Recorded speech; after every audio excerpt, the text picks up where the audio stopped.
Last time we spoke about the beginning of the Pacific War.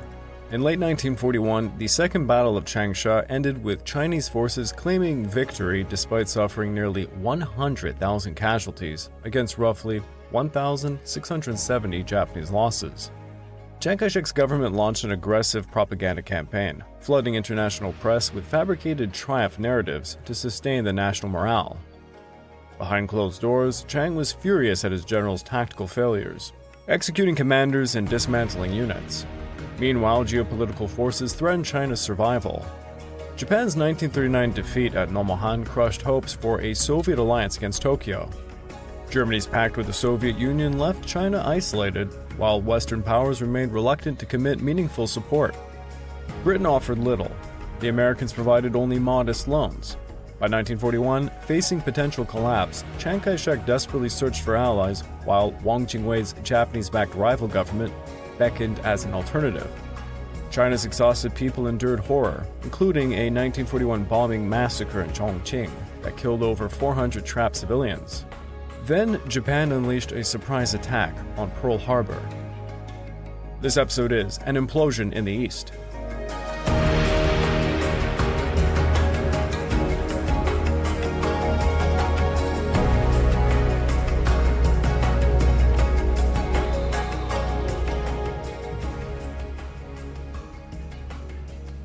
Well, hello again, and welcome back to the Fall and Rise of China podcast. I'm your dutiful host, Craig Watson. But before we begin, I just want to remind you all that this podcast is only made possible through the efforts of Kings and Generals over at YouTube. Perhaps you want to learn a bit more about the history of Asia? Kings and Generals has an assortment of episodes on the history of Asia, and so much more. So go give them a look over at YouTube. So please subscribe to Kings and Generals over at YouTube and can help produce this content by checking out www.patreon.com/kingsandgenerals. And hey, don't forget about our sister podcasts over at the Eastern Front and Pacific War Week by Week podcast, both written and narrated by me. But if after all that, if you're still hungry for some more history, why don't you check out my personal channel, the Pacific War channel found over at YouTube, or my podcast series, Echoes of War, found on major podcast platforms. Over at Echoes of War, we just released a podcast looking at what Adolf Hitler actually thought of the Japanese. And if you're looking to further support me, please consider checking out my YouTube membership or my Patreon account at www.patreon.com/the Pacific War channel. By joining either of these, you get access to the exclusive podcast series, get early access to all the content I make, and voting rights to the subjects I will tackle next. In the early morning of December the 7th of 1941, the U.S. Pacific Fleet was anchored at Pearl Harbor in Hawaii. Two waves of Japanese aircraft launched from 6 aircraft carriers attacked the vessels and their sleeping crews, destroying the battleship Arizona outright and damaging 17 others, as well as most of the military aircraft parked nearby. Some 2,400 Americans died, another 1,100 were wounded. Within a day, Japanese invasion forces had attacked Siam, Malaya, and the Philippines. Chiang Kai-shek heard the news at about 1 o'clock in the morning and immediately dictated a letter of support to President Roosevelt, pledging commitment to a new common battle. The news also reached Zhou Fuhai in Shanghai as well. On December the 8th, across the international date line from Hawaii, he had heard the sounds of firing as the Japanese took over the rest of the city, and then he received reports that Japan had declared war on the Western powers. I heard they bombed Honolulu, Manila, Singapore, and Hong Kong. From now on, the Pacific becomes a killing ground. When Japanese carrier planes descended on Pearl Harbor on December the 7th, they were executing far more than a tactical strike. They were unleashing the culmination of a strategic vision that had shaped Japanese military planning going back to the 1920s, the Nanshinron, or Southern Advanced Doctrine. The Nanshinron Doctrine represented a critical strategic choice that emerged from internal Japanese debates during the 1920s and 1930s. Japan faced an inescapable vulnerability. It was an island nation with virtually no natural resources of its own. The nation's population had doubled since the Meiji Restoration, growing to over 70 million by 1941. An industrial economy of tremendous sophistication, capable of producing world-class warships, aircraft, and military equipment, depended entirely on imported raw materials: oil, rubber, tin, iron ore, bauxite, copper, and manganese, all had to be acquired through foreign trade or conquest. This resource dependency was not a luxury problem, it was an existential one. A nation that could not feed itself or fuel its economy was a nation vulnerable to strangulation by enemies who controlled the resources it needed. Japanese strategic thinkers divided into two camps on how to resolve this vulnerability. The Hokushinron advocates, primarily within the army, pushed for an expansion northward into Siberia and Mongolia, seeking to conquer Soviet territory and resources. The Soviet Union possessed vast tracts of land, mineral wealth, timber, and agricultural output. From a purely materialistic perspective, the northern advance made geographic sense. It was continuous with Manchuria, which Japan had already secured back in 1931. Yet by the late 1930s, the Hokushinron strategy had suffered a catastrophic blow. In 38 and 39, Japanese and Soviet forces clashed at Khalkhin-Gol in Mongolia, in what the Japanese called the Nomonhan Incident. The battles revealed a terrifying truth. The Soviet army under General Zhukov was far more formidable than Japanese military planners had anticipated. Soviet armor, air power, and coordinated tactics annihilated Japanese forces. Japan suffered over 60,000 casualties while inflicting perhaps 10,000 on the Soviets. The defeat was concealed from the Japanese public, but it was unmistakable to the military planners. A direct clash with the Soviet Union would end catastrophically. The northern advance, it became clear, would almost certainly provoke a war with a nation capable of destroying the entire Japanese army. This strategic defeat tilted the balance decisively towards Nanshinron. If Japan could not safely expand northward, it must expand southward, towards Southeast Asia, the Dutch East Indies, Indochina, and the Western Pacific. The appeal of the Nanshinron Doctrine was immediately apparent to the Navy, which had always been more oriented towards maritime commerce and expansion across the ocean. The territories to the south were not militarily formidable. The colonial powers, Britain, the Netherlands, France, were either already defeated in 1940 or distracted by their own desperate struggles, leaving Britain fighting alone against Germany, for example. The United States, though potentially a formidable adversary, was not yet at war, and there was a chance, however slender, that a decisive blow against American naval power might convince America to negotiate rather than fight. But beyond strategic opportunity, the Nanshinron Doctrine offered something that the Hokushinron Doctrine did not. It offered resources of staggering abundance. The Dutch East Indies possessed oil reserves that could dwarf Japan's consumption for years. Malaya produced the world's rubber. Thailand offered agricultural bounty and geographical positions. Burma's timber and agricultural products could feed Japan's growing empire. The Philippines possessed harbors, airfields, and economic output. These were not marginal additions to Japan's economy, they were transformative. Together they would convert Japan from a resource-hungry island nation into the master of an imperial domain encompassing hundreds of millions of people and containing most of the strategic materials necessary for sustained industrial warfare. Now, in the last episode, I explained the Western sanctions and embargoes that had drained Japan's military of resources they required to continue the China War. By 1941, Japan faced a civilizational crisis. Japan imported roughly 90% of its petroleum, and the bulk of that came from the Dutch East Indies and the United States. Suddenly, the American supply was cut off entirely. Reserves would last perhaps 18 months if Japan's military and industrial consumption continued at existing rates. After that, the military machine would sputter and die. The industrial economy would simply collapse.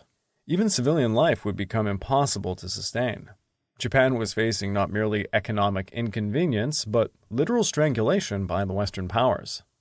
Yet it would be a mistake to reduce Japanese motivation to just materialism. Japanese military leaders wrapped their conquests in an ideological framework, one that many of them genuinely believed, or wanted to believe, served a higher historical purpose. The concept of Daitoa Kyoken, the Greater East Asia Co-Prosperity Sphere, posited a new regional order in which Japan would play the leading role in liberating Asia from Western colonial domination and creating an Asian-centered political and economic system. This ideology drew on genuine anti-colonial sentiment. For a century, Western powers had dominated Asia, treating Asian peoples and nations as subordinate, colonized territories existing to serve Western economic interest. Japan, which had modernized and westernized enough to avoid colonization, saw itself as the natural leader of an Asian Renaissance, a civilizing force that would restore Asian dignity and independence even as it established Japanese hegemony. Now, of course, this was propaganda. Japanese conquest represented a substitution of one imperial master for another, and often a harsher and more brutal one at that. But for understanding Japanese decision-making, the ideology mattered profoundly. It provided Japanese leaders with a moral narrative for conquest. It allowed them to understand themselves as liberators rather than mere conquerors. It provided a rationale for extracting resources from occupied territories and for mobilizing subjected populations to support the Japanese war effort. And it resonated with anti-Western sentiment throughout Asia, making Japanese occupation seem, at least in some quarters, preferable to continued Western colonial rule. The slogan, Haiko Ichue, 8 corners under one roof, captured this ideological vision, a unified Asia, and eventually a world under Japanese guidance. Whether Japanese leaders truly believed this vision or cynically deployed it as propaganda, regardless, it shaped how they understood their actions and justified them to their subjects. Now, I know this is a podcast dedicated to the century of humiliation, i.e. China's experience, but I thought it's simply necessary just to have one episode to explain what Dan Carlin famously titled A Supernova in the East. And as you can see, I titled this episode the very same. I am a fanboy. I won't dwell too much in depth into the campaigns, as some of them have a lot of Chinese involvement, and we will be covering them in depth later on, but I will rather explain the rationale for Japan's numerous invasions following the surprise attack on Pearl Harbor. Japan's assault on Malaya began within mere hours of the Pearl Harbor attack. Indeed, Japanese troops were already landing at Kotobaru, a beachhead on the Malaysian peninsula, before dawn on December the 8th of 1941 local time. Malaya was one of the world's largest rubber producers, and Singapore, at the tip of the peninsula, was the linchpin of British naval power in the Far East. The Japanese interest in Malaya was straightforward, but crucial: rubber. The Japanese military consumed vast quantities of rubber for tires, gaskets, hoses, and countless other applications. American and Dutch rubber suppliers were now cut off by said embargo. Malaya's rubber plantations represented perhaps the world's richest reservoir of this strategic material. Beyond rubber, Malaya and the surrounding region were major tin producers, essential for alloys and manufacturing. For Japan to conduct prolonged warfare, Malaya was not a luxury target, it was a necessity. Singapore represented something a bit different, a symbol of Western power in Asia and a strategic choke point. As the major British naval base in the region, Singapore served as an anchor of British imperial authority across the South China Sea. By seizing Singapore, Japan would not only capture crucial resources and port facilities, but would also deliver a psychological blow to the entire edifice of Western dominance in Asia. The fortress city that the British considered nearly impregnable fell within 70 days, a stunning demonstration of Japanese military capability and the vulnerability of overextended Western empires. Now, if Malaya was critical for rubber, the Dutch East Indies was essential for oil. The region comprising present-day Indonesia was the world's third largest oil producer and had reserves that could sustain Japanese military operations for many years. This was the jewel of the resource conquest strategy. Japanese planners had long eyed the East Indies, but not direct conquest, as that had seemed risky while Britain and America remained neutral or opposed. With both now at war, the window of opportunity had opened. Japan needed the oil so desperately that when the Dutch East Indies Petroleum Company initially agreed to some Japanese oil purchases before the war, Tokyo was already planning its takeover. The conquest of the Dutch East Indies would provide not just oil, but also tin, nickel, bauxite, and other materials essential to an industrial war machine. The islands would also provide air and naval bases from which Japan could defend its new empire and potentially, maybe threaten Australia. The Japanese invasion of the Dutch East Indies would begin in late December of 1941 and accelerated through January and February of 1942. It was very comprehensive. Various island groups were targeted systematically: Java, Borneo, Celebes, and the Moluccas. Dutch military forces, though quite brave, were overwhelmed. By March of 1942, Japan had secured the entire archipelago, a stunning logistical and military achievement that delivered vast resources into Japanese hands. Thailand presented a fundamentally different case from other Japanese targets. Rather than conquest, Japan pursued an alliance with the military strongman, Plak Phimpongsakhram, who had seized power in a 1938 coup as the nationalist ideologue determined to reassert Thai sovereignty and recover territory lost to French colonialism in the 19th century. Thailand was the last independent state in mainland Southeast Asia, hemmed in by British-controlled Burma and Malaya to the west, and French Indochina to the east. For over a century, Thailand had survived by playing European imperial powers against each other. But by the late 1930s, this strategy was becoming obsolete. Europe was distracted by Hitler's Germany. Colonial powers were weakening. Japanese power was visibly ascending. Phimpongsakhram recognized both danger and opportunity. He could resist Japan and invite invasion, or he could ally with Japan and profit from a rising Asian power. Japanese diplomats approached Thailand with sophistication. They offered a military alliance and support for Thai territorial expansion at French expense. This addressed Thailand's deepest national wound, the humiliation of the 19th century territorial losses to France. The Franco-Thai War of 1940 to 1941 became transformative. With Japan providing military support, advisors, tanks, and aircraft, Thai forces defeated the French for the first time in history.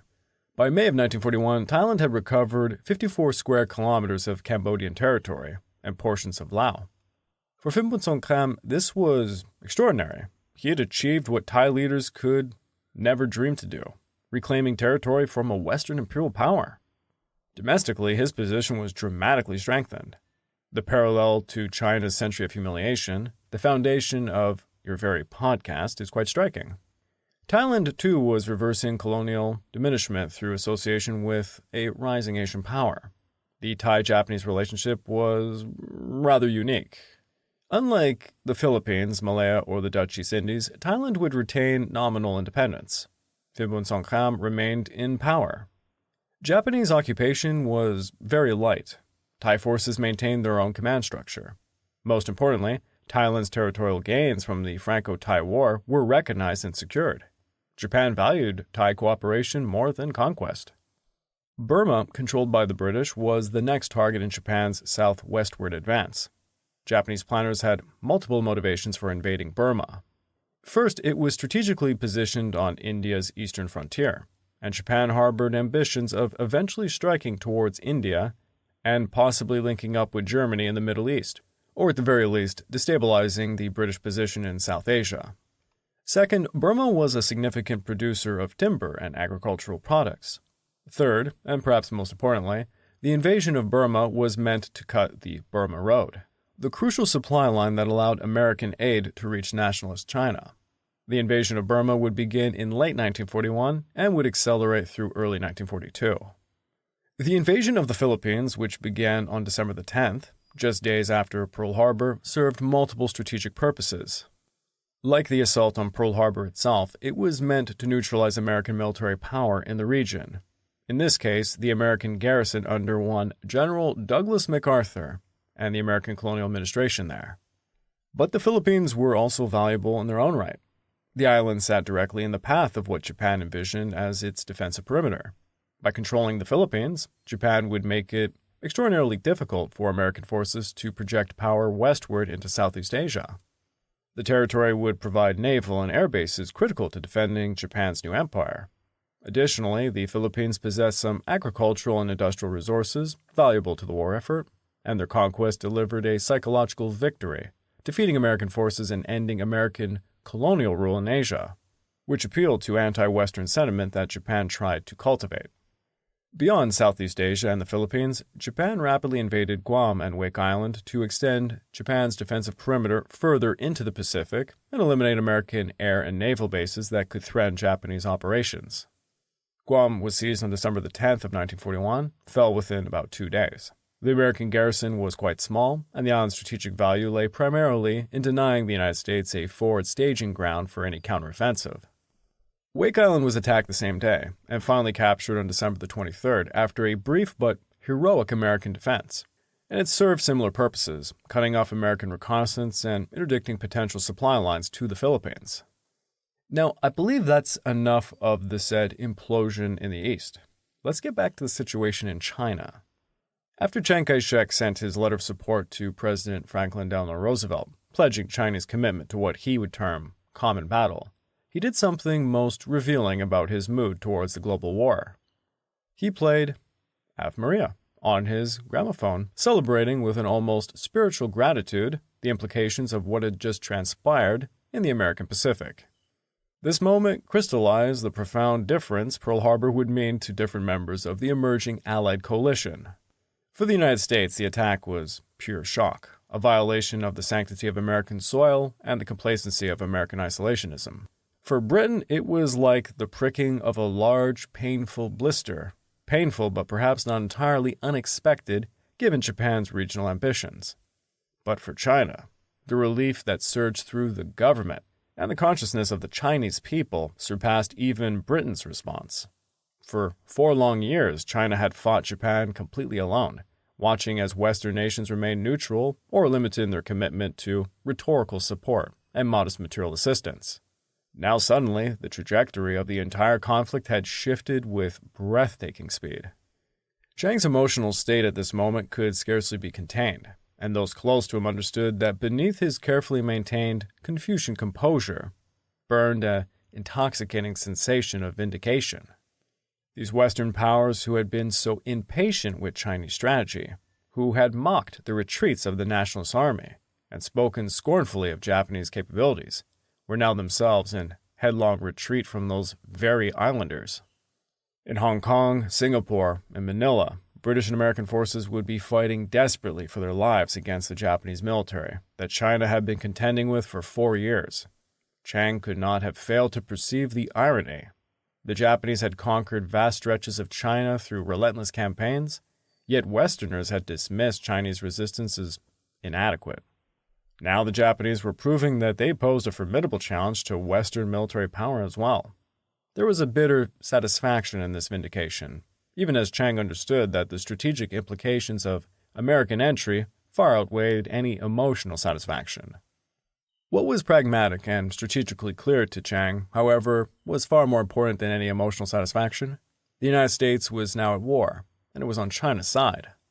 This represented the transformation for which Chiang had labored for years, bringing the full weight of American industrial capacity and military might to bear against the Japanese. The diplomatic foundations for this alliance had already been laid out in the months preceding Pearl Harbor. Beginning in the spring of 1941, the United States had begun to commit significant resources to supporting China. In April of 1941, following the conclusion of the Soviet-Japanese Neutrality Agreement, which had devastated Chinese morale by suggesting that Japan might attack the Soviet Union rather than move southward, the Roosevelt administration had determined to provide $45 million worth of militarily useful commodities to China as an immediate gesture of support. Then on May the 6th of 1941, President Roosevelt had made a more formal commitment by announcing that the munitions provisions of the Lend-lease Act applied to China, declaring a phrase that captured the strategic logic of American assistance. Defending China is the key to defending America. This declaration represented a significant shift in American policy, elevating China from a regional concern to a central element of American grand strategy in Asia. Subsequently, in July of 1941, Roosevelt had sent Owen Lattimore to China to serve as a political advisor to the Chinese government, a position that signaled deepening American engagement with Chinese affairs. In August, the administration appointed John Madrutter as a military attaché and the head of the American military mission to China, with the primary responsibility of overseeing the delivery of lend-lease material to Chinese armed forces. On the diplomatic front, Chiang moved with remarkable speed. He had already severed relations with Germany on July 2, 1941, the very day after Hitler had formally recognized the Wang Jingwei puppet government in an attempt to appease Japan and encourage it to finally implement the Southern Advance. Now on December the 8th of 1941, just a day after the Pearl Harbor attack, Chiang took the decisive step of formally declaring war on the Axis powers, Germany, Italy, and Japan. This declaration transformed China's position from a beleaguered nation fighting a war of survival into a formal member of the Allied coalition. Chiang had seized the opportunity that Pearl Harbor presented to ally China with a genuinely strong power against Japan, a gambit that fundamentally altered the diplomatic weight and the international legitimacy of both the Chinese government and the Chinese cause. From a strategic perspective, the Japanese had committed what Chiang and others immediately recognized as a catastrophic blunder. On an operational level, Pearl Harbor was indeed a devastating tactical success. The American Pacific Fleet was indeed crippled, and the Japanese forces now enjoyed temporary naval superiority throughout much of the Pacific and Southeast Asia. Yet strategically, Pearl Harbor represented a failure of epic proportions, a miscalculation rooted in a fundamental misunderstanding of the intangibles of warfare. What motivated the Chinese people and what motivated the Americans? The Chinese had understood through 4 years of brutal conflict that warfare was about more than territorial conquest and resource acquisition. It was about will, about endurance, about the capacity to absorb punishment and continue fighting. The Japanese had learned this lesson imperfectly in China, where, despite overwhelming military advantages, they had been unable to force a decisive conclusion or compel Chinese surrender. The Americans would teach the Japanese this lesson even more brutally. The attack on American sailors in Hawaii instantly galvanized the American population to prosecute an unlimited war, with Tokyo itself as the ultimate destination of American counterattack. While Americans would remember the date that would live in infamy, primarily because of the assault on Pearl Harbor itself, the strategic consequence was that Japanese actions in Hawaii had introduced numerous new adversaries into the Pacific conflict, not only the United States, but Britain, Australia, New Zealand, and the Netherlands. These additions transformed what had been, from the Japanese perspective, a regional conflict with manageable parameters into a global war that Japan could not possibly win through any conceivable means. What made this particularly disastrous for Japan was the context in which the new theater had been opened. Japan was already deeply mired in a quagmire in China. As one observer would later characterize it, it was a malignant quagmire that consumed vast resources, inflicted enormous casualties, and failed to produce decisive victory. In military strategy, it is sometimes wise to open a new theater in order to attack an enemy from an additional or an unexpected direction, thereby dispersing their forces and creating a new challenge for them to manage. But opening a new theater that introduces an entirely new, powerful adversary, and doing so when one is already overextended in an existing theater, is a prescription for strategic catastrophe. This was precisely what Japan had done with Pearl Harbor. Now, Chiang Kai-shek understood the magnitude of Japan's miscalculation. He understood that whatever the military complexities that lay ahead, whatever the challenges of coordinating with Western allies, and whatever the limitations of Western military assistance might be like for China, the fundamental equation had changed. The United States would ultimately defeat Japan. The Chinese did not need to defeat Japan by themselves, but merely to survive long enough for American industrial military might to grind the Japanese military into dust. In the immediate aftermath of Pearl Harbor, Chinese and American officials moved swiftly to formalize the alliance and establish the mechanisms of wartime cooperation. Roosevelt asked Chiang Kai-shek to serve as commander-in-chief of Allied forces in the China theater, a designation that recognized China's central role in the Pacific War and elevated Chiang's international standing to something he had long sought: a position as an equal partner in the Allied coalition, a seat at the top table of global decision-making, alongside those like Roosevelt, Churchill, and Stalin. To support this expanded role and to ensure effective coordination of the military effort, Roosevelt dispatched Lieutenant General Joseph Stilwell to China. Oh yes, we are going to be talking about Vinegar Joe for quite a long time. Stilwell was not chosen randomly. He brought 15 years of experience in China, a deep familiarity with the country, its military, and its complexities that few American officers possessed. Stilwell was appointed to serve simultaneously as the American government's military representative in China, as the Chief of Staff of the China Theater, and as Commander-in-Chief of the American forces in the China-Burma-India Theater. This appointment established the framework for joint Chinese-American military cooperation and represented an American commitment to the Asian theater that, while never receiving the resources devoted to the European theater, nonetheless signified recognition of China's strategic importance. And trust me, I can't wait to get into the hilarious bromance between Vinegar Joe and Peanut. Yet the formation of an alliance and the establishment of command structure was easier than the practical implementation of military cooperation.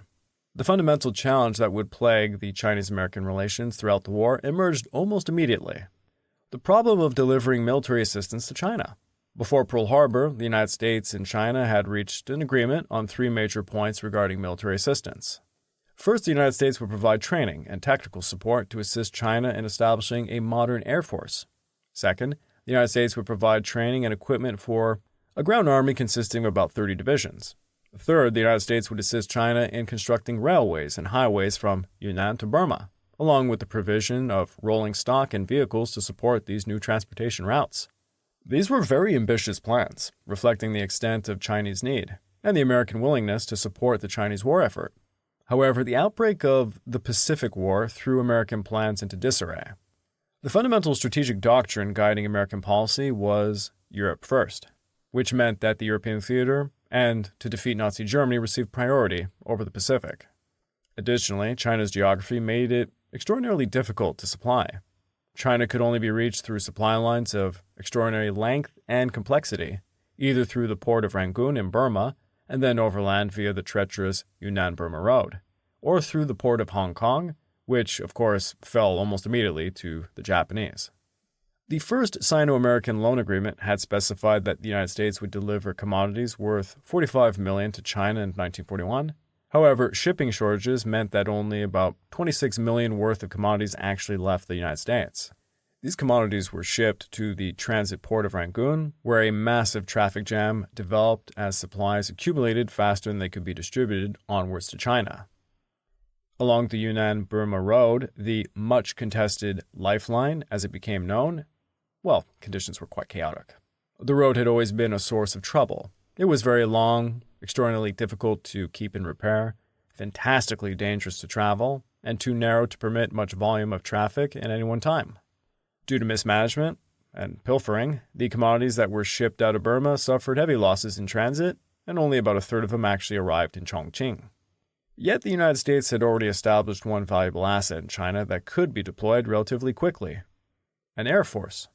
Just before Pearl Harbor, a group of American aviators had been formally organized in Chongqing, and they were working as volunteers for China under the command of Colonel Claire Chennault, an American aviation officer who served as instructor for the Chinese Air Force Cadet School.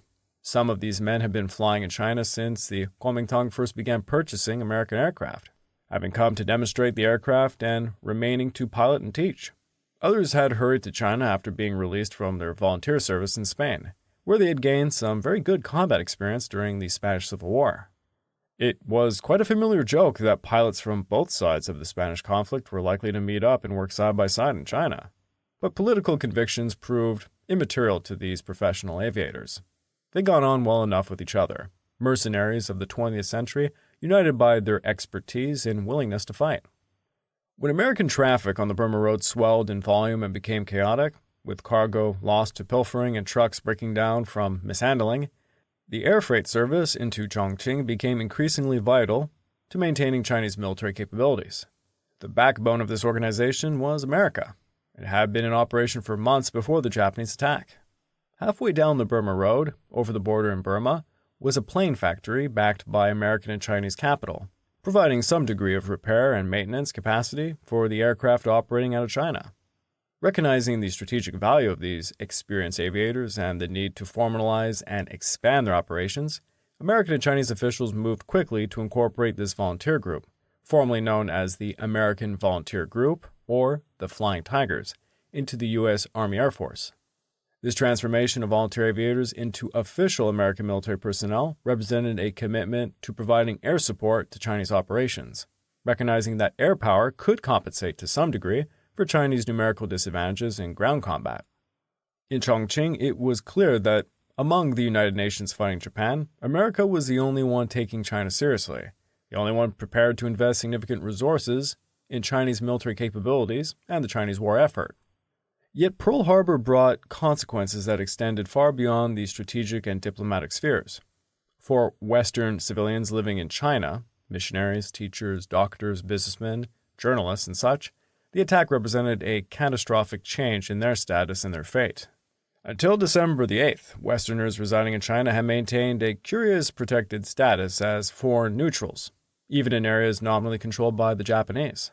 Well, this status provided them with a measure of distance from and protection against the grinding reality of the war that devastated the Chinese populations. For a century, Americans had been part of an imperial presence in China, sometimes benevolent, sometimes violent, but always ultimately under Western control. Well, that ended on December the 8th. All across eastern China, Americans and British were rounded up and interned. The international settlement of Shanghai, that remarkable oasis of neutrality that had persisted in the midst of a war-torn city, was now reunified under Japanese control. Thousands of foreigners with allied nationality were sent into holding camps scattered throughout occupied China. Some, like the 11-year-old British boy Jim Ballard, would remain imprisoned for the remainder of the war, enduring hunger, cold, and disease in camps like Longhui, which housed approximately 2,000 detainees. 40 years later, he would write a novel of his experiences, and it would become known as the Empire of the Sun. For missionaries like Velva Brown, the evacuation process was degrading and final.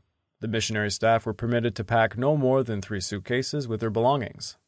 As they prepared to leave, Japanese and Taiwanese sightseeing parties arrived to decide which houses they might want to occupy.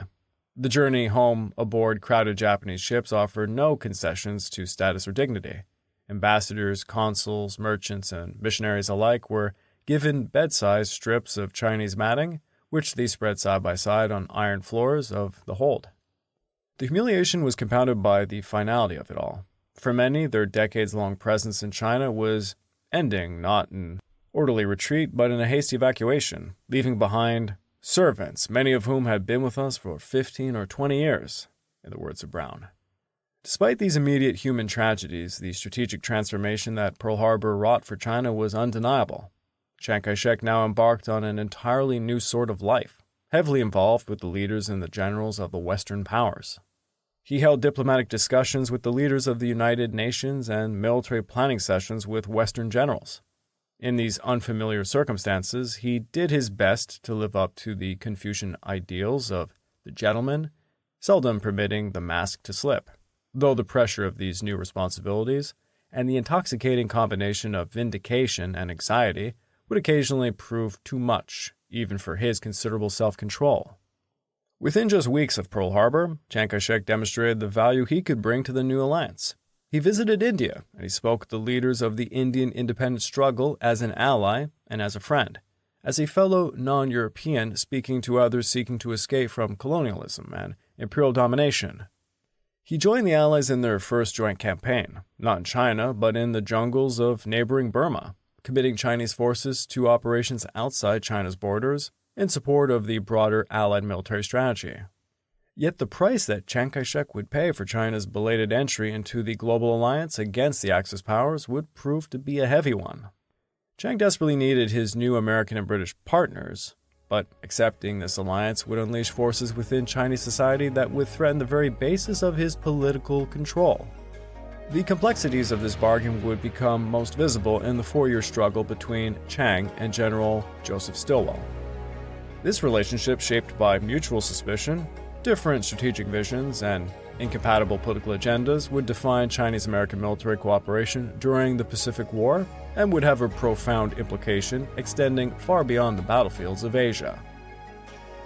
I would like to take this time to remind all of you that this podcast is only made possible through the efforts of Kings and Generals over at YouTube. Please go subscribe to Kings and Generals over at YouTube, and Kajalos produces content by checking out www.patreon.com/kingsandgenerals. And don't forget about our sister podcasts over at the Eastern Front and Pacific War Week by Week podcast, both written and narrated by me. And if after all that you're still hungry for some more history, why don't you check out my personal channel, the Pacific War channel found over at YouTube, or my podcast series, Echoes of War, found on major podcast platforms. And if you're looking to further support me, please consider checking out my YouTube membership or my Patreon account at www.patreon.com/the Pacific War channel. By joining either of these, you get access to the exclusive podcast series, get early access to all the content I make, and voting rights for subjects I will tackle next. Pearl Harbor's shock reverberated through Asia. Japan's assault on Hawaii, combined with invasions of Burma, the Philippines, Guam, and Wake Island, inadvertently transformed regional conflict into a global war. Chiang Kai-shek, vindicated after 4 years of isolation fighting Japan, embraced the American alliance with profound relief. The U.S. committed military aid, appointed General Joseph Stilwell as Chief of Staff, and recognized China as a co-belligerent. For Chiang Kai-shek, this was salvation.